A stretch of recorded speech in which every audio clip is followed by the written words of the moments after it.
ازيكم يا حلوين؟ عاملين ايه؟ كل سنة وانتم طيبين. هعمل معاكم النهاردة لبن جوز الهند. طبعا بتستخدموه كتير في الصيام وبينفع جدا. تحطيه بقى على بليلة، تعملي منه رز بلبن للولاد لو صايمين. تشربي بيه نسكافيه، تعملي عليه تضربيه في الخلاط مع فواكه موز او فراولة. بيبقى طعمه حلو جدا، وكمان للناس النباتيين اللي مش بيشربوا اللبن بقري. فده بيكون حلو قوي للناس اللي عندها مشكلة من اللبن او معدتها حساسة من اللبن. فانا بجيب جوز الهند. يفضل يعني ان انت تجيبي جوز الهند يكون نوع كويس، وكمان يكون الدسم بتاعه عالي. فهاخد منه كده كوباية بأي معيار بقى عندك، يعني كوبايات معيارية أو كوبايات عادية.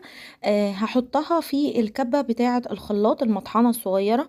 ليه بقى بنحطها؟ ما بنعملهاش كده على طول في الخلاط، علشان أنا عايزة ينزل كل الزيوت اللي فيه ويتفرم ناعم جدا كده. أنا بستفاد منه أكتر وباخد منه أكتر في الخلاصة بتاعته.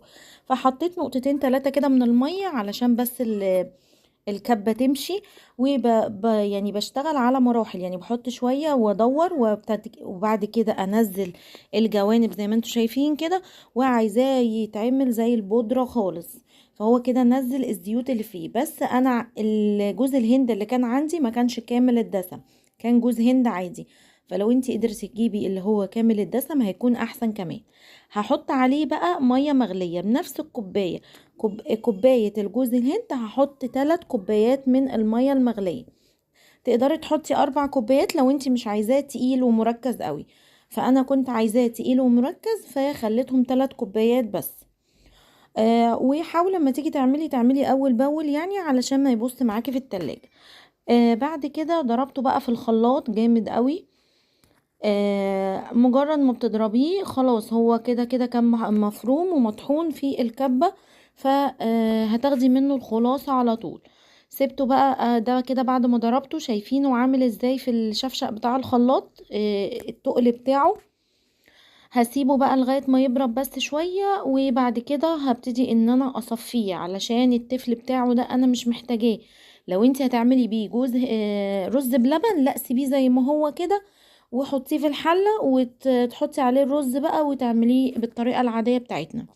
لكن انا كنت عايزاه للمشروبات، فابتديت ان انا اصفيه بمصفى سلك ضيقة علشان اخد منه كل الخلاصة بتاعت الجوز الهند، طعم جوز الهند كله. والتفل ده ما بنرموهوش، يعني ممكن تستخدميه في اكتر من حاجة. ممكن تسيبيه بس كده يتهوى كده. بصي بعد ما صفيته وينشف، وبعد كده تستخدميه في الحشوات. تقدري تعملي بيه مهلبية كده تحشي بيها الكنافة او القطايف، تبقى صيامي وطعمها حلو برضو. ومش هنرميه، يعني هنسيبه لغاية ما يجف، وممكن تحطيه في فرن البوتاجاز حاجة بسيطة. بصوا انا بوريك اهو القوام بتاعه ولونه زي اللبن الطبيعي بالظبط. وكمان بيغلي زي اللبن الطبيعي بالظبط. انا حطيته في اللبانة وغليته على النار، بيغلي عادي جدا. وكمان لما بيتغلي بيتقل. شايفين اللون بقى بتاعه شفاف ولونه ابيض تحفة. وطعمه كمان حلو قوي. تحطيه زي ما قلتلك على البليلة، تعملي منه حلويات، تعملي منه مشروبات. هيكون نافع معاكي جدا. واعملي كمان منه عصاير للولاد تكون مفيدة ليهم لو هم كمان صايمين. شايفين شكله بجد حلو قوي، وطعمه كمان اجمل بكتير. ما تنسوش بقى تحطوا لايك كتير للفيديو، وكمان تشيروه عشان الكل يستفاد. والقناة بتاعتي اسمها بصبص والمطبخ لو انتوا اول مرة تشوفوها. وده كده جوز الهند اللي انا استخدمته. شكرا ليكم وشكرا لمتابعتكم ليا، ومع السلامة.